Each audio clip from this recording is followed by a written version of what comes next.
name is the name of Jesus Christ, my King. What a beautiful name it is, and nothing compares to this.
சொந்த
உங்களுடைய கிருபைகள் ஆண்டவரே ஒவ்வொரு நாளும் புதிதாக எங்களுக்கு ஆண்டவரே தந்து ஆண்டவரே அப்பா எங்களை நீங்க நடத்தி வருகிறீரே ஆண்டவரே உங்களுக்கு நன்றி ஆண்டவரே. அப்பா அனுதினமும் ஆண்டவர் உங்களுடைய கரத்தை கொண்டு அப்பா எங்களை ஆசீர்வதிப்பதற்காக நன்றி ஆண்டவரே. அப்பா நீங்க நடத்துற விதத்துக்காக நன்றி ஆண்டவரே. ஆண்டவரே உங்களை நன்றியோடு கூட உள்ளத்தின் ஆழத்திலிருந்து அப்பா எங்களை ஒவ்வொரு நாளும் அப்பா நீங்க நடத்துகின்றீரே. அப்பா ஆண்டவரே எங்களுக்கு காரியம் யாவையும் வாய்க்கு செய்கிறவரே காலை வேளையில் உங்களுக்கு நன்றியோடு கூட துதிக்கிறோம் ஆண்டவரே. கடந்த 3 மாதங்கள் அளவும் ஆண்டவரே தேவன் ஆண்டவரே சப்பா எங்களை ஆண்டவரே எங்களை நடத்தினீர். அப்பா எங்களை சப்பா நீங்க போஷித்தீர் ஆண்டவரே. அப்பா ஆண்டவரே எங்களுக்கு காரியங்கள் யாவும் நீங்க வாய்க்கு செய்தீங்க ஆண்டவரே. உங்களுக்கு நன்றி ஆண்டவரே. நன்றியோடு கூட துதிக்கிறோம் ஆண்டவரே. அப்பா ஆண்டவரே எங்களால் ஆண்டவரே சப்பா கிருபை ஆண்டவரே. அப்பா எல்லாம் உம்முடைய கிருபை ஆண்டவரே. ஆண்டவரே உம்முடைய பலன் ஆண்டவரே. அப்பா எங்கள் பலன் என்று சொல்லி ஆண்டவரே எதுவுமே இல்லை ஆண்டவரே. அப்பா நீங்க ஆண்டவரே ஒவ்வொரு நாளும் நீங்க நடத்தி வருகிறீங்க ஆண்டவரே. உங்களுடைய கிருபையில கொண்டு ஆண்டவரே அப்பா ஆண்டவரை நடத்தி வருகிறீரே. அந்த தயவுக்காக நன்றி ஆண்டவரே. உள்ளத்து நாளத்திலிருந்து ஆண்டவரே துதிக்கிறோம். எங்கள் பலனாய் இருந்ததுக்காக நன்றி. எங்கள் துருகமாய் இருந்ததுக்காக நன்றி. எங்கள் அடைக்கலமாய் இருந்ததுக்காக நன்றி. எங்கள் பாதுகாப்பாய் இருப்பதற்காக நன்றி ஆண்டவரே. நன்றியோடு கூட துதிக்கிறோம் கர்த்தாவே. அப்பா ஆண்டவரே நன்றியோடு கூட துதிக்கிறோம் ராஜா ஆண்டவரே. அப்பா ஆண்டவரே எங்கள் காக்கின்றவர் ஆண்டவரே. அப்பா ஆண்டவரே தூங்காமல் உறங்காமல் ஆண்டவரே அப்பா ஆண்டவரே ஒவ்வொரு நாளும் சப்பா தேவரே எங்களை கண்மை மழை போல் ஆண்டவரே காத்து நீங்க வழி நடத்துகிறீர்கள் ஆண்டவரே. அந்த தயவுக்காக நன்றி ஆண்டவரே. அப்பா ஆண்டவரே வாதைகள் கூடாரத்தை அணுகாமல் ஆண்டவரே அப்பா ஆண்டவரே சபைகள் ஆண்டவரே உங்களுடைய கோட்டைக்குள்ள ஆண்டவரே இப்ப மறைத்து ஆண்டவரே சப்பா தேவரே எங்களை வழி நடத்துகிற கிருபைகளுக்காக நன்றியோடு கூட துதிக்கிறோம் ஆண்டவரே. நாங்கள் பயந்த நேரங்கள் எல்லாம் ஆண்டவரே கர்த்தர் எங்கள் கைவிடாமல் ஆண்டவரே அப்பா ஆண்டவரே சப்பா உம்முடைய வார்த்தைகளை கொண்டு எங்களை தேற்றி அப்பா ஆண்டவரே எங்கள் பலப்படுத்துவதற்காக நன்றி ஆண்டவரே. நன்றியோடு கூட துதிக்கிறோம். நீங்க எல்ஷடாய் ஆண்டவரே. நீங்க சர்வ வல்லவர் ஆண்டவரே. அப்பா நீங்க எலோஹிம் ஆண்டவரே. அப்பா ஆண்டவரே சப்பா உம்முடைய கிருபை எங்களுக்காக ஆண்டவரே அப்பா ஆண்டவரே ஒவ்வொரு நாளும் நடத்தி வருவதற்காக நன்றி. உம்முடைய கிருபைகளுக்காக நன்றி. அப்பா ஆண்டவரே ஒரு சேதமும் மனாமல் ஆண்டவரே எங்களை இம்மட்டுமாய் நீங்க பாதுகாத்து ஆண்டவரே உம்முடைய சட்டைகளின் மறைவிலை எங்களை பாதுகாத்திற்காக நன்றி ஆண்டவரே. உம்முடைய நன்றியோடு கூட துதிக்கிறோம் ஆண்டவரே. பானம் கலங்கி நின்று வேலையில் எல்லாம் ஆண்டவரே உடைய கிருபையில கொண்டு உடைய வார்த்தைகளை கொண்டு ஆண்டவரே இந்த பாணியை ஆண்டு தேற்றுகிறதுக்காக நன்றி. எங்களை பலப்படுத்துறதுக்காக நன்றி ஆண்டவரே. உடைய உள்ளத்தின் ஆழத்திலிருந்து ஆண்டவரே நன்றியோடு கூட துதிக்கிறோம் ஆண்டவரே. எங்களை ஆண்டவரே மஞ்ச காலத்திலும் ஆண்டவரே எங்களை ஆகாரங்களை கொண்டு ஆண்டவரே அப்பா நீங்க தேற்றுகிறீர். அப்பா எங்களை போஷித்து வழி நடத்துகிறீரே. நன்றியோடு கூட துதிக்கிறோம் ஆண்டவரே.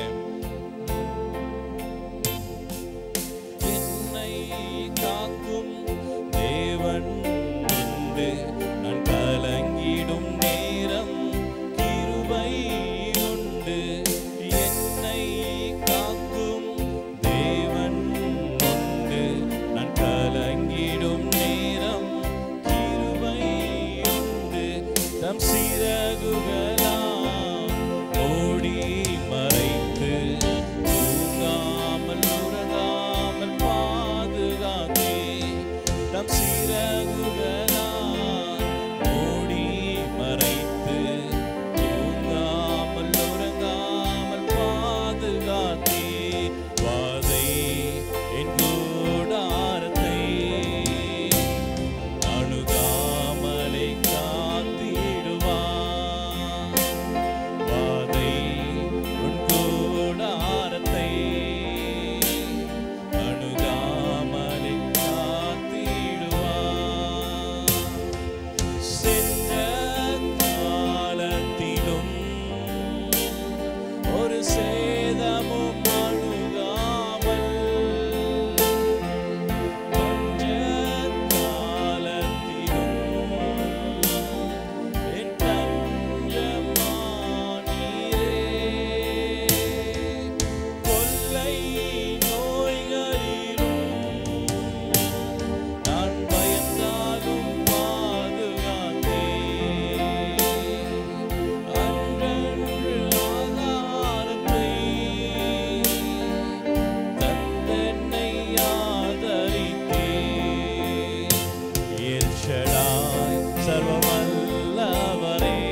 ஆண்டவரே எங்களை கைவிடாமல் ஆண்டவரே அப்பா ஆண்டவரே எங்களை தாங்குகின்றவர் ஆண்டவரே அப்பா ஆண்டவரே எங்களை இன்னும் மட்டும் ஆண்டவரே இங்கே நடத்தி வருகிறீரே அந்த கிருபைகளுக்காக நன்றி ஆண்டவரே அப்பா ஆண்டவரே கர்த்தர் 3 மாதங்களாலும் கண்ணின் மணி போல பாதுகாத்து அந்த 4வது மாதத்தும் ஆண்டவரே சப்பா எங்களை காண செய்தீங்களே அப்பா அந்த கிருபைக்காக நன்றி ஆண்டவரே அப்பா உங்களுடைய கிருபை எங்களை ஆண்டவரே நித்தமும் தாங்குகிறது ஆண்டவரே எங்களை நித்தமும் வழி நடத்துகிறது ஆண்டவரே அப்பா எங்களை வழி விலகாமல் ஆண்டவரே சப்பா ஆண்டவரே தொடர்ந்து ஆண்டவரே எங்கள் ஓட்டத்தில் நாங்கள் ஓட ஆண்டவரே அப்பா நீங்கள் கொடுத்த கிருபைகளுக்காக நன்றி ஆண்டவரே நன்றியோடு கூட துதிக்கிறோம் ஆண்டவரே அப்பா அந்த ஆராதனைக்காக நன்றி ஆண்டவரே தொடர்ந்து எங்களோடு கூட நீங்கள் வாசம் செய்யுங்க எங்களோடு கூட நீங்கள் பேசுங்க ஆண்டவரே உங்களுடைய வார்த்தைகளை கேட்கத்தக்கதாக ஆண்டவரே செவியிலே திறந்தாண்டு உதவி செய்வீராக ஆண்டவரே எல்லா கனத்தையும் மகிமையும் ஆண்டவரே தேவரே ஒரு முக்கிய நாங்கள் செலுத்துகிறோம் இயேசுவின் நாமத்தில் ஜெபிக்கிறோம் நல்ல தகப்பனே ஆமென்.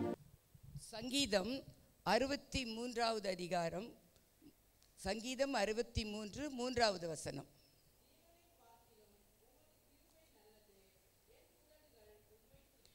ஆமென். ஜீவனை பார்க்கிலும் உம்முடைய கிருபை நல்லது. அல்லேலூயா அல்லேலூயா. நம்ம மறுபடியும் சொல்வோமா எல்லாரும் வாயை திறந்து, ஜீவனை பார்க்கிலும் உம்முடைய கிருபை நல்லது நல்லது நல்லது. அல்லேலூயா. நான் நினைக்கிற நல்லதெல்லாம் நல்லதில்லை ஆண்டவரே, உம்முடைய கிருபை மாத்திரமே நல்லது. அல்லேலூயா அல்லேலூயா. இந்த 2025ஆம் ஆண்டில் 4வது மாதம் 1 தேதியில் கர்த்தருடைய கிருபை எனக்கு நல்லது, எனக்கு போதுமானது என்று சொல்லி நாம் அறிக்கை பண்ணும்படியா இந்த கால வேளையில் நம்ம கடந்து வந்திருக்கிறோம். அல்லேலூயா. லூக்கா 12:23வது வசனத்தை நாம் பார்க்கலாம்.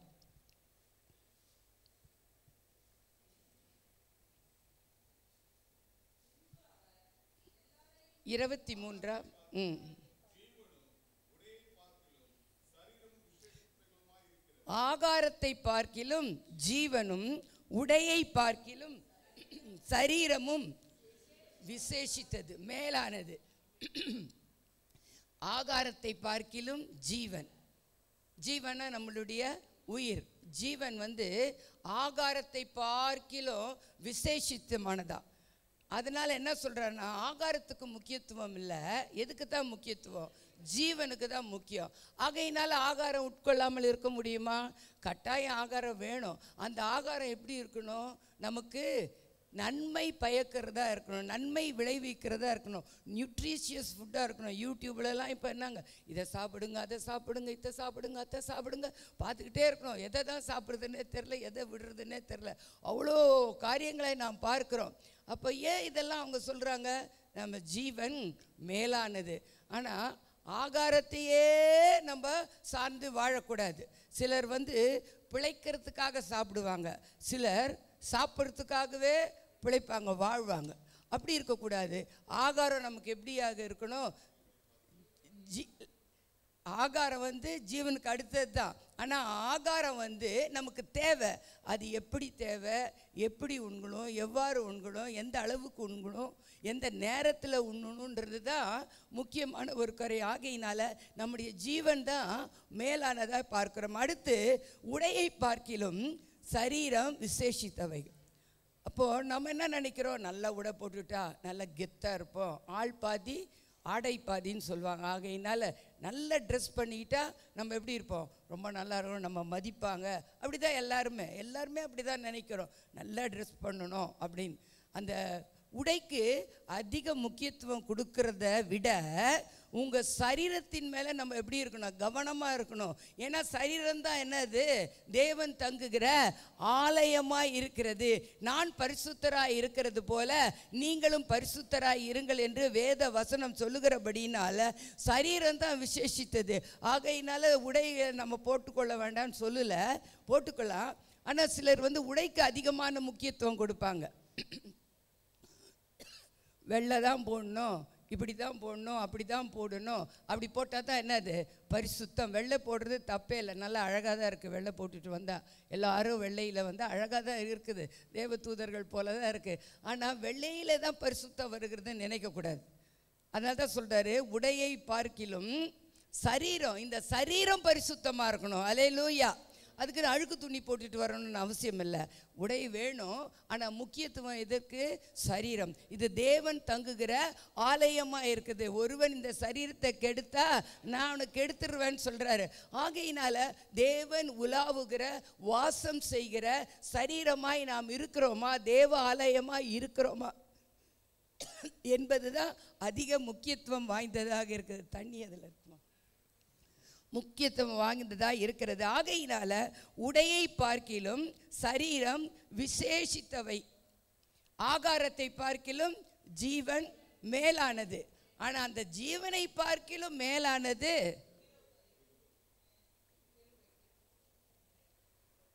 தேவனுடைய கிருபையா இருக்குது. அதை தான் சங்கீதக்காரன் தாவீது சொல்கிறார், என் ஜீவனை பார்க்கிலும் உம்முடைய கிருபை மேலானது என்று சொல்கிறார். எபிரேயர் 13:9.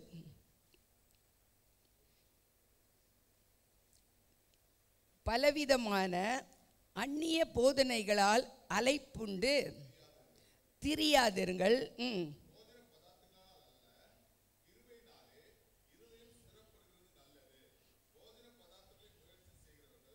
பலனடையவில்லை. பலவிதமான அந்நிய போதனைகளால் அலைப்புண்டு திரியாதிருங்கள், போஜன பதார்த்தங்களினால் அல்ல கிருபையினாலே இருதயம் ஸ்திரப்படுகிறது நல்லது. நாம் என்ன நினைக்கிறோம்? நல்ல இதை சாப்பிட்டா, அது சாப்பிட்டா, செம்பருத்தி பூ சாப்பிட்டா அப்படியே இருதயம் பலமாக இருக்கும்னு நினைக்கிறோம். ஆனால் ஆண்டவர் சொல்கிறாரு, கிருபையினால தான் இருதயம் என்ன பண்ணுமா? ஸ்திரப்படும்.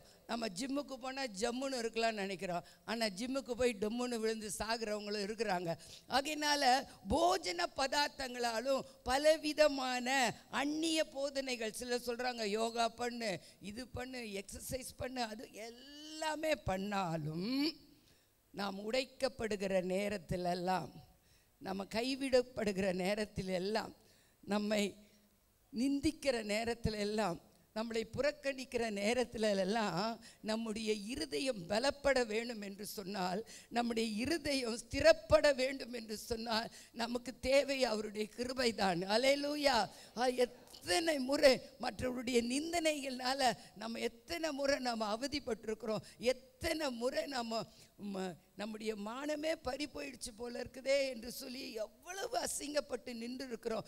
எவ்வளவு நேரம் மற்றவங்களால் நம்ம அருவருக்கப்பட்டு, நம்ம நிராகரிக்கப்பட்டு, நம்மை அற்பமாய் எண்ணுகிற காலங்களில் நம்முடைய இருதயம் எவ்வளவாய் நொறுக்கப்படுகிறது. அந்த நேரங்களில் போஜன பதார்த்தமோ நாம் செய்கிற மற்ற எக்ஸசைஸோ இல்லை எந்த ஒரு காரியமோ நமக்கு உதவாதுங்க. கர்த்தருடைய கிருபை கிருபை கிருபை கிருபை மாத்திரம்தான் நமக்கு தேவைப்படுகிறது. அல்லேலூயா. ஆகையினால்தான் தாவீது அவருக்கு இல்லாத அதிகாரமா, அவருக்கு இல்லாத போஷாக்கா, அவருக்கு இல்லாத பிள்ளைகளா, அவருக்கு இல்லாத மகிமையா, எதுவுமே அவருக்கு இல்லாமல் இல்லை. ஆனாலும் அவர் சொல்லுகிறது எது தெரியுமா? நம்முடைய கிருபையை சார்ந்து கொள்ளுகிறேன் ஆண்டவரே. தாவீதுக்கு அருணிய நித்திய கிருபை நிச்சயமான, ஏன்னா அவருக்கு தெரியும் அவர் கிருபையை மாத்திரம்தான் நான் சார்ந்து கொண்டு இந்த உலகத்தில் நான் வாழ முடியும் என்பது அவருக்கு நிச்சயமாகவே தெரியும். நீதிமொழிகள் லூக்கா 21:34 நம்ம வாசிக்கிறோம், உங்கள் இருதயம் பெருந்திண்டியினாலும் வெறியினாலும் லௌகீக கவலைகளினாலும் பாரம் அடையாதபடிக்கு. அல்லேலூயா. இந்த இருதயம் எப்பெல்லாம் பாரம் அடையுதுங்க? பெருந்திண்டி, அது கூட ஆண்டவர் கொண்டு வந்துடுறாரு பாருங்க. சாப்பாடு, சிலருக்கு சாப்பாடு நல்லா இல்லைன்னா அவங்களுக்கு அப்படியே உலகத்தையே வெறுத்துருவாங்க. அன்றைக்கி ஃபுல்லாக அவங்க மூடு நல்லாவே இருக்காது, மூட் ஆஃப் ஆகிடுவாங்க. சாப்பாடு நல்லா இருக்கணும். ஞாயிற்றுக்கிழமைனா கட்டாயம் என்ன இருக்கணும்? நான்வெஜ் இல்லை. நான்வெஜ்னா ஞாயிற்றுக்கிழமை அப்படி தான் நினைக்கிறோம். ஆனால் அது சாப்பிட்றது தப்பு இல்லை, ஆனால் பெருந்திண்டியாக இருக்கக்கூடாது. அல்லேலூயா. மாம்ச பெருந்தீனிக்காரரை நீ என்ன பண்ணாத, சேர்த்திருக்காத, பெருந்தீனிக்காரரை சேராதே என்று நீதிமொழிகள் 23 நாம் வாசிக்கிறோம். இவைகளெல்லாம் இருதயத்தை என்ன பண்ணுங்க? பாரம் அடைய செய்யும். நம்ம நினைத்தது நமக்கு கிடைக்கவில்லைன்னா அது ஒரு பெரிய பாரம். இதை சாப்பிடலன்னா அது என்னது? அது ஒரு பெரிய பாரம். அடுத்தது வெறி கொள்ளுதல், இச்சைகளுக்கு உட்படுத்துதல். இவைகளெல்லாம் இருதயத்தை என்ன பண்ணும்? பாரமடைய செய்யும். லௌகீக கவலை, உலக கவலைகள் இருதயத்தை பாரமடைய செய்யும். லௌகீக கவலை, கவலை எல்லாருக்கும் தான் வரும். எல்லாருக்கும் கவலை இல்லாதவர்கள் இல்லவே இல்லை. கவலைப்படலைன்னா கூட நம்ம வந்து என்ன கேட்கும், கவலைப்படலையா, ஜூன் மாதம் என்ன பண்ணணும், ஃபீஸ் கட்டணும், கவலை இல்லையா உங்களுக்குன்னு நல்லா இருக்கிற மனுஷனை கூட போய் என்ன பண்ணிவிடுவோம், கவலைப்பட வச்சிடுவோம். கவலைப்படாததே ஒரு கவலையாக இருக்கும் நமக்கு. உலக கவலை எங்களால் பாரம் அடையாதபடிக்கு. இப்படி நம்முடைய இருதயம் பாரம் அடையும் பொழுது நமக்கு என்ன வருதுங்க, சோர்வு வருது, விரக்தி வருது, வெறுப்பு வருது, மன அழுத்தம் வரும்போது நம்ம ஜீவனை நாம் அரோசிக்கிறோம்ல. என் ஜீவனை நான் அரோசிக்கிறேன், என் ஜீவன் நான் ஏன் தான் வாழணும், நான் ஏன் தான் உயிரோடு இருக்கணும், என் ஜீவன் என்னை விட்டு எடுத்துக்கொள்ளும் ஆண்டவரேன்னு நம்ம சலிப்பில், வெறுப்பில், விரக்தியில், மன அழுத்தம் அடைந்து சொல்லும்படியாய் சாத்தான் தந்திரம் செய்வான் நம்மக்கிட்ட. அல்லேலூயா. ஆகையினால்தான் மனம் அழுத்தம் நமக்குள்ளே வராதபடிக்கு, வெறுப்பு வராதபடிக்கு, விரக்தி வராதபடிக்கு நாம் அவருடைய கிருபையை சார்ந்து கொள்ள வேண்டும். அல்லேலூயா. எத்தனை பிரிவுகள் நம்முடைய குடும்பத்தில், எத்தனை இழப்புகள், எத்தனை நஷ்டம், நம்ம எதிர்பாராத காரியங்கள் சடனாக நம்முடைய அலுவலகத்தில் நடக்கிறது. நம்ம ஆனந்த் பிரதர் அலுவலகத்துக்கு கூட நம்ம நினைக்கவே இல்லை, திடீர்னு ஒரு காரியம் நடைபெற்றது, அது நம்மளை பாதிக்கிறதா இருக்குது. அப்படி பாதிக்கும் போது சில சமயம் என்ன செஞ்சிடுறாங்க, சிலர் தற்கொலை பண்ணிக்கிறாங்க, சிலர் வெறுத்து இந்த தேவனுக்கு கண் இருக்குதா, காது இருக்குதா, ஏன் என்னை இப்படி வாட்டுறாரு. நமக்கு நம்முடைய சபையில் இருக்கிற ஒரு மகனுக்கு ஒரு வியாதி வந்திருக்குது. அவருக்கு நாங்கள் ஜெபிக்க போகும்போதெல்லாம் அவர் அப்படி பயங்கரமாக கத்துவார். வியாதி இருக்குதான்னு கூட சந்தேகமாயிடும், அந்த அளவுக்கு பலம் இருக்கும் அவருக்கு. அப்படி கத்துவார், இந்த ஆண்டவன் ஏன் எனக்கு இப்படி கொடுத்தான், நான் என்ன பாவம் செஞ்சேன், அவனுக்கு கண் இல்லையா, எனக்கு இப்படி பண்ணிட்டானே, என்னை மாத்திரம் தண்டிச்சிட்டானே, நீங்களாம் நல்லா இருக்கிறீங்களே, நீங்களாம் சந்தோஷமாக இருக்கிறீங்களே, நான் மாத்திரம், எப்போ போனாலும் அப்படி கத்துவார். பிரதர் என்கிட்ட கூட அவ்வளோ பலம் இல்லை பிரதர், அவ்வளோ கத்துறீங்க, நீங்கள் நல்லா தான் பிரதர் இருக்கீங்க, நான் என்ன தண்டிச்சிட்டான் அப்படி. அப்போ விரக்தி அடைய வைத்து ஆண்டவரை தூஷிக்க வைக்கிறான். அப்படி தானே பாருங்கள், தூஷிக்கும்படியா, ஜீவனை அரோசிக்கும்படியா. இப்போ அவன் கை கொள்ளுகிற ஒரு பெரிய தந்திரம் என்ன தெரியுமா, தற்கொலை, தற்கொலை, தற்கொலை ஆவி. நேற்று கூட ஐஐடியில் எந்த ஒரு ஸ்டேட்லன்னு தெரில, ஒரு தம்பி வந்து ஒரு சப்ஜெக்டில், ஒரு செமஸ்டரில் ஒரு சப்ஜெக்டில் ஃபெயில் ஆகிட்டா, உடனே தற்கொலை. அப்புறம் பிரதர் சொன்னார், அம்மா அப்பா வீட்டில் சண்டை போடுறத பிள்ளைகள் பார்த்து பார்த்து வெறுப்படைந்து 2 பிள்ளைகளும் மெரினாவில் போய் தற்கொலை பண்ணிக்க போயிருக்கிறாங்க. போலீஸ் பார்த்து அவங்கள காப்பாற்றி இருக்கிறாங்க. பாருங்கள், இப்படி விரக்தி அடைய செய்கிறார். உலகத்தாருக்கு விரக்தி கர்த்தருடைய பிள்ளைகள் கூட விரக்தி வருகிற வரைக்கும் நம்மளை அவன் சோதிக்கிறான். வெறுப்பு அடைகிற வரைக்கும் நம்ம சோதிக்கிறான். ஏன் என்று கேள்வி கேட்குற வரைக்கும் நம்ம சோதிக்கிறான். கடந்த நாட்களில் நடந்த சில காரியங்கள் நமக்கு ஏன் இப்படி நடந்தது, ஏன் இப்படி நடந்தது, உம்முடைய பிள்ளைகள் தானே, ஊழியம் செய்கிறவர்கள் தானே, சபைக்கு தானே வந்து கொண்டிருந்தார்கள். இப்படி அநேக காரியங்களை கேட்டு தேவனை மறுதளிக்கும்படியாக அவன் என்ன பண்ணுறான், நம்மளை தள்ளுறான். அதுதான் அவனுடைய தந்திரமாக இருக்கிறது. கொஞ்ச காலம் மாத்திரமே உண்டு, கொஞ்ச காலம்தான் உண்டு. இதுக்குள்ள கர்த்தருடைய பிள்ளைகளை என்ன பண்ணணும், நம்ம கீழே தள்ளணும். அவங்களுடைய இருதயம் பலவீனப்பட்டு போகணும்னு நினைக்கிறான். ஆனால் கர்த்தர் சொல்கிறாரு, பலவித அந்நிய போதனைகளினாலும் போஜன பதார்த்தங்களினாலும் உங்களுடைய இருதயங்கள் சிறப்பட முடியாது. மகனே, மகளே, என்னுடைய கிருபையை சார்ந்து கொள். கிருபையினாலே இருதயம் பலப்படுவது நல்லது. அல்லேலூயா, அல்லேலூயா. ஆனால் தான் ஆண்டவர் 2 கொரிந்தியர் 12:9 சொல்றாரு, என் கிருபை உனக்கு போதும், பலவீனத்தில் என் பலன் பூரணமாய் விளங்கும். என் கிருபை உனக்கு போதுன்ட்டார். பலவீனம் வரும், இருந்துகிட்டே தான் இருக்குது. கடந்த சில மாதங்களாக அவ்வளோ பலவீனம், ஒவ்வொரு நாளும் பலவீனமாக இருக்கும். இன்றைக்கி காலையில் எழுந்து இந்த வேலையை என்னால் செய்ய முடியுமா என்ற ஒரு கேள்விக்குறி இருக்கணும், கேள்விக்குறி இருக்கும். ஆனால் பார்த்தீங்கன்னா அன்றைக்கி தான் நிறைய வேலை இருக்கும். அன்றைக்கி நான் நினைப்பேன், நம்ம இன்றைக்கெல்லாம் படுத்துக்கணும், காலையிலேருந்து மதியம் வரைக்கும் படுத்துக்கணும். யாராயில் எதனா சாப்பாடு கொடுத்தா சாப்பிட்டுட்டு சாம படுத்துக்கலாம். அன்றைக்கு பார்த்தீங்கன்னா எப்போ நினைக்கிறேனோ அப்போத்துலேருந்து ஃபோன் மேலே ஃபோனு, ஆள் மேலே ஆள் வந்துகிட்டே இருக்கும். ஏதாகிலும் ரிப்பேரிங்க நடக்கும், ஒவ்வொன்றத்தையும் பார்த்துக்கிட்டே இருக்க வேண்டியதாக. அன்றைக்கி தான் நிறைய வேலை வரும். அன்னைக்கு நிறைய கிருபை கொடுப்பார் ஆண்டவர். அல்லேலூயா.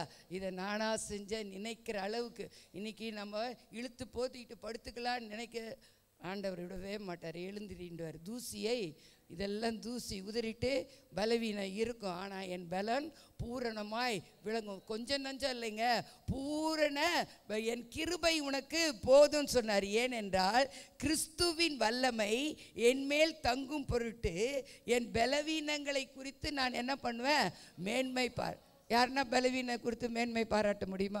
எனக்கு நல்லா கால் வலி வந்துருச்சு, ஆண்டவருடைய பலன் என்னில் பூரணமாய் விளங்குது, எனக்கு ராத்திரியெல்லாம் இரும்பல் தூங்கவே இல்லை அப்படின்னு நம்ம எங்கன்னா பாராட்டு. நம்ம கட்டாய்கள் இப்படி இருக்குது, ராத்திரிலாம் எனக்கு தூக்கம் வரல, விழிச்சிட்டே இருக்கிறேன், 3 மணி ஆறுது தெரியுது, 4 மணி ஆறுது தெரியுது, 6 மணி அப்படியே விழிச்சிட்டு இருக்கிறேன், 2 நாளாக விழிச்சிட்டு இருக்கிறேன், 3 நாளாக விழிச்சிட்டு இருக்கிறேன், தூக்கமே வரல. எனக்கு என்னுடைய ப்ரேயர் பங்காளர்கிட்டலாம் சொல்கிறேன், ஜெப பங்காளர்கிட்டலாம், எனக்கு ஏன் இப்படி இருக்குது? இந்த பலவீனம் இருந்தாலும் கர்த்தருடைய கிருபை என்னை தாங்கு. அது ப்ரேயருக்காக சொன்னாலும் முடிக்கும் போது எப்படி முடிக்கணும்? அவர் கிருபை என்னை தாங்குகின்றது. அல்லேலூயா. அதுதான் கிருபையை சார்ந்து கொள்வது. என் ஜீவனை பார்க்கிலும் உம்முடைய கிருபை மேலானது என்று நம்ம அறிக்கை இட்டுக்கிட்டே இருக்கணும். அப்போதான் அந்த கிருபை பெருகும். இந்த கிருபை எப்பெல்லாம் பெருகும்? யாக்கோப்பு 4:6 தாழ்மை சொல்லிடுறேன். தாழ்மை உள்ளவர்களுக்கோ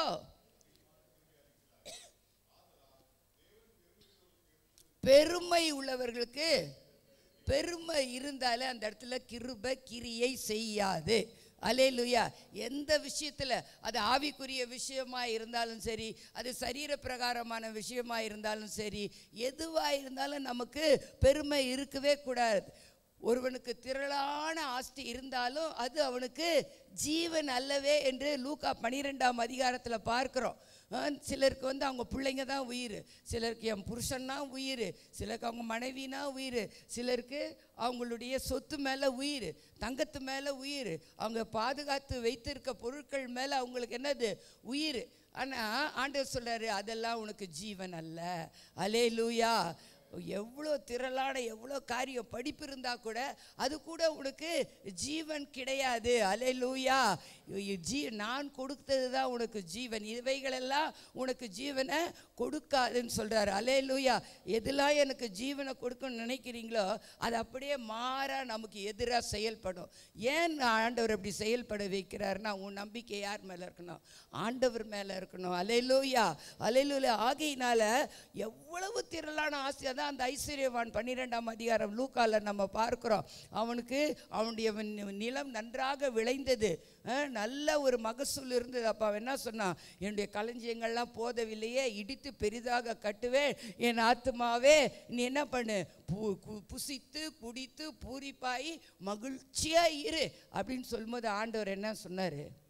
மதிகேடனே, ஏப்ரல் ஃபூலே. இன்றைக்கி நம்ம பிள்ளைங்கள்லாம் நம்மளை ஃபூல் ஆக்கிக்கிட்டே இருப்பாங்க பாருங்கள். காலையில் நேற்றே ஆரம்பிச்சிட்டாங்க இவங்க பிள்ளைங்களாம் எங்களை ஃபூல் ஆக்கிறதுக்கு. ஆண்டவர் சொல்கிறார், மதிகேடனே, உன் ஆத்துமாவை உன் ஜீவனை நான் இன்றைக்கி எடுத்துட்டேன்னா நீ சேர்த்து வச்சதெல்லாம் யாருடையதாகும்? அது உனக்கு ஜீவன் அல்ல, அது உனக்கு ஜீவன் அல்ல. ஜீவனை பார்க்கிலும் உம்முடைய கிருபை மேலானது. அந்த கிருபை எப்போ தெரியுமா வரும்? பெருமை இல்லாத பொழுது, நம்மை தாழ்த்தும் போது. தாவீது 51வது சங்கீதத்தில் வாசிக்கிறோம். தொடங்கும் போதே எப்படி தொடங்குறாரு? பத்சேபாள் இடத்துல பாவம் செய்த பிற்பாடு நாத்தான் வேளால் அவர் என்ன பண்ணப்படுகிறார்? நாத்தானால் எச்சரிக்கப்படும் பொழுது அவர் தொடங்குறாரு பாருங்க. 51 உமது கிருபையின்படி எனக்கு இறங்கும். அவர் பாவம் செய்தது ஃபுல்லாக சொல்கிறார். நான் பாவம் செய்த ஆண்டவரே, பரிசுத்தாவியை என்னை விட்டு எடுத்துக்கொள்ளாதியோ, ரட்சணத்தின் சந்தோஷத்தை எனக்கு திரும்ப தாங்க, இவைகளெல்லாம் மிகுந்த கிருபையின்படி எனக்கு இரக்கம் பாராட்டுவீராக என்று தன்னை தாழ்த்துகிறார். ஆமாம், நான் தான் செஞ்சேன், பாவம் தான் செஞ்சேன். என்னப்போ? அப்படி இல்லை, நான் பாவம் செஞ்சிட்டேன் ஆண்டவரே, என்னை மன்னிங்க ஆண்டவரே. 2 பேருமே ஒத்துக்கிறாங்க பாவம் செஞ்சோன்னு. ஆனால் ஒருத்தன் என்ன சொல்கிறான்? அம்மா பாவம் செஞ்ச, இப்போ என்னன்ற அப்படின்வாங்க இல்லைங்களா? அது பெருமை, அது திமிரு. அதை சொல்லலை ஆண்டவர். ஆண்டவரே, உமக்கு முன்பாகவும் பரத்துக்கு முன்பாகவும் தகப்பனுக்கு முன்பாகவும் நான் பாவம் செய்தேன்னு அறிக்கையிட்டான் பாருங்க, அவனுக்கு ஆண்டவர் கிருபை அளிக்கிறார். அல்லேலூயா. நம்ம பார்க்குறோம் என்னாகமத்தில் கூட டைம் ஆயிடுச்சு. என்னாகமத்தில் கூட நான் சொல்லிட்டேன், 32ஆம் அதிகாரத்தில் வாசிக்கும் போது ஜனங்கள் பொன்னினால் விற்கிற தெய்வங்களை உண்டு பண்ணி மகா பெரிய பாவம் செய்கிறாங்க. அப்போ மோசே சொல்லுறார், ஆண்டவரே மகா பெரிய தீங்க செஞ்சிட்டாங்க, பாவத்தை செய்தாங்க, தேவரி நீங்கள் மன்னி தருளுவீரானால் மன்னியும், இல்லாட்டினா என் பேரை கிறுக்கி போடும். ஆண்டவர் சொல்கிறாரு, மோசே நீ விலகு, நான் என்ன பண்ண, இந்த ஜனத்தை நான் அழிக்க போகிறேன், நீ என்ன பண்ணி என்னை விட்டுடு, நான் இஷ்டத்துக்கு நான் செய்ய போகிறேன்னும் போது மோசே திறப்பின் வாயில் நிற்கிறார் இல்லைங்களா. அவர் என்ன பண்ணுறாரு, அழுகுறாரு, ஆண்டவருடைய சந்நிதியில் தன்னை தாழ்த்துறாரு.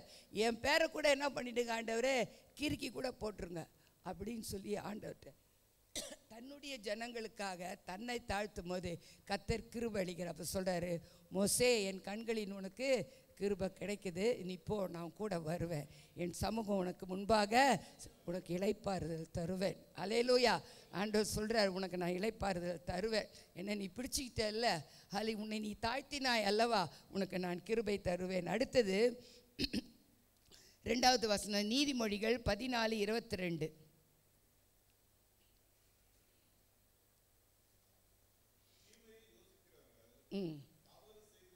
தீமையை யோசிக்கிறவர்கள் தவறுகிறார்கள் அல்லவோ,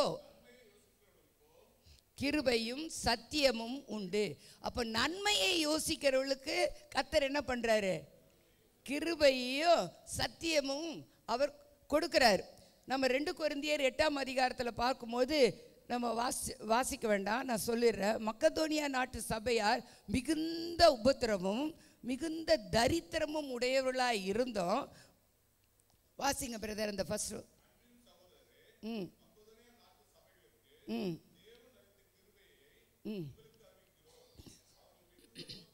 தேவன் அவர்களுக்கு ஒரு கிருபையை அளித்தார். அது என்ன கிருபைன்னு சொன்னால், கொடுக்கிற கிருபை. அல்லேலூயா. கொடுக்க கொடுக்க கிருபை பெருகுகிறது. அல்லேலூயா. மிகுந்த உபத்திரவம், கொடிய தரித்திரம், அதுலேயும் மனப்பூர்வமாய் ஐயோ கேட்டுட்டாங்களே அப்படின்னு அவர் கொடுக்கல, சந்தோஷமாக கொடுக்குறாங்க, உற்சாகத்தோடு கொடுக்குறாங்க. அந்த கிருபையை ஆண்டவர் நம்ம இடத்துல பெருக செய்ய செய்ய அவருடைய கிருபை நமக்கு பெருகி கொண்டே இருக்கும். அல்லேலூயா, அல்லேலூயா. தன் ஜனத்திற்காக நன்மை செய்யும்படியாய் அவங்க யோசிக்கிறாங்க. தன்னுடைய ஊழியக்காரர்களுக்காகவும் பரிசுத்தவான்களுக்காக அவர்கள் என்ன பண்ணாங்க, தர்ம பணத்தை சேர்த்து கொடுத்தாங்க. அல்லேலூயா. அவங்களுக்கு தரித்திரம்தான், அவங்க ஒரு கொடிய சோதனையில் உபத்திரவத்தில் தான் இருக்கிறாங்க. ஆனாலும் கொடுக்கிற கிருபை, கொடுக்க கொடுக்க கிருபை பெருகும், இறைக்க இறைக்க சுரக்கும் சொல்லுவாங்க. அப்படி கொடுக்க கொடுக்க அந்த கிருபையை கர்த்தர் நம்மள பெருக செய்கிற தேவனாக இருக்கிறார். 3வது நாம் வாசிக்கிறோம், சங்கீதம் 103 11 17 வசனம்.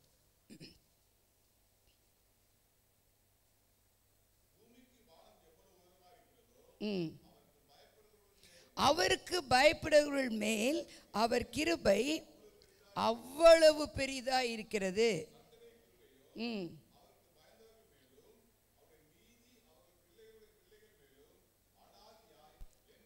கர்த்தருக்கு பயப்படுறவர்கள் மேல அவருடைய கிருபை என்ன பண்ணுதாங்க, பெருகுது, பெரிதா இருக்குது. பூமிக்கு வானம் எவ்வளோ பெருசாக இருக்குதோ அவ்வளோ பெருசாக இருக்கான் கர்த்தருக்கு பயப்படுகள். அப்போ நமக்கு ஒரு கொஸ்டின் மார்க் வருது, யோபு யார், சன்மார்க்கனும் நீதிமானும், கர்த்தருக்கு பயந்து பொல்லாப்பை விட்டு அவன் கர்த்தருக்கு தானே பயந்தான். அவனுக்கு 10 பிள்ளைகள் இறந்து போனாங்க, வீடு போச்சு, நிலம் போச்சு, வயல் போச்சு, மிருக ஜீவன்கள் எல்லாமே போய்விட்டது. அவன் சரீரத்தில் சுகத்தை கூட அவன் இழந்து போன நேரத்தில் அப்போ நம்ம இப்போ கேட்குறோம்ல, அப்போ கர்த்தருக்கு பயந்து தானே இருந்தான், இப்போ ஏன் அவனுக்கு இவ்வளோ சோதனை வந்தது? இவ்வளவு சோதனை நம்ம அனுபவிக்கலை. இதில் எதுனா ஒன்று வந்தால் கூட நம்மளால் தாங்க முடியவில்லை. திராணிக்கு மேலே சோதிக்க மாட்டேன்னு சொன்னீங்களா ஆண்டவரேன்னு அப்படி சமூகத்தில் போய் நம்ம அழுகிறோம். அவர் இன்னும் உட்கார விட மாட்டேங்கிறோம், சிங்காசனத்தை அசைச்சிக்கிட்டே இருக்கணும், கண்ணீரால் அசைச்சு கொண்டே இருக்கணும், கிருபை தாங்க கிருபை தாங்கன்னு. யோபுக்கு கிருபை கொடுத்தாரு. அதனால தான் யோபு பாவம் செய்யவும் இல்லை, தேவனை பற்றி அவன் ஒரு குறை கூட சொல்லாதபடிக்கு அவங்க மனைவி சொன்னாங்க, நீ தேவனை ஜீவனை விடும்.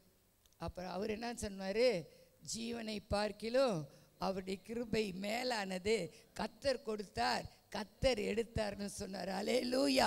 கர்த்தருக்கு பயந்தவர்கள் கிருபை சூழ்ந்து கொள்ளணும்னா அற்புதம் அடையாளம் நடக்கிற கிருபை மாத்திரம் இல்லைங்க, நமக்கு நம்முடைய வாழ்க்கையில் துன்பமான காரியங்கள், துயரமான காரியங்கள், வருத்தப்படுகிற நேரங்கள், கைவிடப்பட்ட நேரங்கள், கண்ணீரின் பாதையில் கடந்து செல்ல கர்த்தர் என்ன பண்ணுறாரு, கிருபையை கொடுக்கிறார். அல்லேலூயா.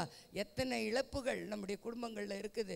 அந்த இழப்புகளெல்லாம் நேரிடும் போது எப்படி இன்றைக்கு இங்கே உட்கார்ந்துருக்குறோம், நம்ம துக்கத்தில் மூழ்கி போகவில்லையே, அவருடைய வேதனை நமக்கு மனமகிழ்ச்சியாக இருந்ததே, முறிந்த ஆவியை யாரால் தாங்கக்கூடும் அப்படின்னு கேட்குறாங்க. ஆனால் முறிந்த ஆவியை தேவன் அவருடைய கிருபையை கொடுத்து நம்மை உயிர்ப்பிக்க செய்கிற தேவனாக இருக்கிறார். அல்லேலூயா.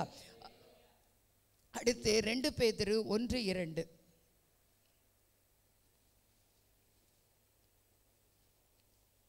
தேவனையும் நம்முடைய கர்த்தராகிய இயேசு கிறிஸ்துவையும் அறிகிற அறிவினால் உங்களுக்கு கிருபையும் சமாதானமும் பெருக கடவது. அப்போ தேவனை அறிகிற அறிவினால் என்ன பெருகும், நமக்குள்ள கிருபை பெருகுவதாக இருக்கிறது. அல்லேலூயா. இப்போ தேவனை அறிகிற அறிவினா சத்தியத்தை அறிவீர்கள், சத்தியம் உங்களை விடுதலையாக்கும், உள்ளும் புறமும் சென்று மேய்ச்சலை கண்டடையும் போது சத்தியத்தை வாங்கு, அதை விற்காதேன்னு சொல்றாரு. அதை வாங்கி வாங்கி வாங்கி சாப்பிட சாப்பிட சாப்பிட தேவனுடைய அறிவில் பெருக பெருக கிருபை பெருகி நம்முடைய இருதயத்தை ஸ்திரப்படுத்த வல்லதா இருக்கிறது. அல்லேலூயா. 2 கொரிந்தியர் 4:15 நாம் வாசிக்கிறோம், தேவனுடைய மகிமை விளங்குவதற்கு ஏதுவாய் கிருபையானது அநேகருடைய ஸ்தோத்திரத்தினால் பெருகும். அல்லேலூயா. அநேகர் இப்படி கூடி ஜெபிக்கும் பொழுது ஸ்தோத்திரத்தினால கிருபை பெருகுது. உங்களால் ஸ்தோத்திரம் பண்ண முடியாமல் கொஞ்ச நேரம் அழுதுட்டு இருப்பீங்க, இல்லை உங்களுடைய சிந்தனை சிதறடிக்கப்பட்டு இப்படி நடந்துருச்சே அப்படின்னு யோசிச்சுட்டு இருப்பீங்க. பக்கத்தில் இருக்கவங்க ஸ்தோத்திரத்திட்டு இருப்பாங்க. அந்த ஸ்தோத்திரத்தினால கிருபை பெருகும். அல்லேலூயா. நம்ம கூடி வந்து ஜெபிக்கும் போது கிருபை பெருகுது. அல்லேலூயா. நம்ம ஒருமனப்படும் பொழுது கிருபை பெருகுது. அதனால தான் சொன்னார், ஒண்டியாக இருப்பதை காட்டிலும் இருவர் கூடி இருப்பது நலம். ஒருவன் விழுந்தா ஒருத்தர் தூக்குவான். அந்த கிருபை உங்களுக்கு கிரியை செய்யும். அல்லேலூயா. ஆகையினால் அநேகருடைய ஸ்தோத்திரத்தினால கிருபை பெருகும். ஆகையினால தான் சபை கூடி வருதலை சிலர் விட்டு விடுகிறது போல நீங்களும் விட்டு விடாதபடிக்கு கிருபையை பெற்றுக்கொள்ளும்படியாய், கிருபையில் நீங்கள் பெருகும்படியாய் நம்மை நாம் தாழ்த்த வேண்டும். கர்த்தருக்கு முன்பாக நன்மையை யோசிக்க வேண்டும். அவருக்கு நாம் பயப்பட வேண்டும். தேவனை நாம் எப்பொழுதும் அறிந்து கொண்டே இருக்க வேண்டும். எப்பெல்லாம் சான்ஸ் கிடைக்கலோ அப்பெல்லாம் சபைக்கு போகணும். எப்பெல்லாம் சபையை கூட்டுறோமோ அப்பெல்லாம் வரணும். பரிசுத்தவான்களை கூட்டுங்கள்ன்றாரு, சபையை கூட்டுங்கள்ன்றாங்க, உபவாசியங்கள்ன்றாரு. நாங்கள் என்ன பண்ணுறோம், கூட்டுறோம். அப்போது ஜனங்கள் வரணும். மற்ற காரியத்துக்கெல்லாம் ஓடுறோம் இல்லைங்களா, எல்லா காரியத்துக்கும் ஓடுறோம். நமக்கு டைம் இல்லை, நேரம் இல்லை, உடம்பு சரியில்லைன்னு சொல்ல மாட்டோம். அதையும் கடந்து மற்ற காரியங்களுக்கு போகிற நமக்கு அதையும் கடந்து கர்த்தருடைய ஆலயத்துக்கும் ஜனங்கள் கூடி வரும்போது அந்த கூடுகையை விடாதபடிக்கு அவருடைய சமூகத்தில் நிற்க கர்த்தர் நமக்கு பலன் தருவார், கிருபை அருள்வார். ஆகையினால் தாவீது சொன்னார், அவருக்கு என் ஜீவனை பார்க்கிலும் அவருடைய கிருபை மேலானது. அல்லேலூயா. அந்த மேலான கிருபையினால கர்த்தர் உங்களை நிரப்புவாராக. ஆமென்.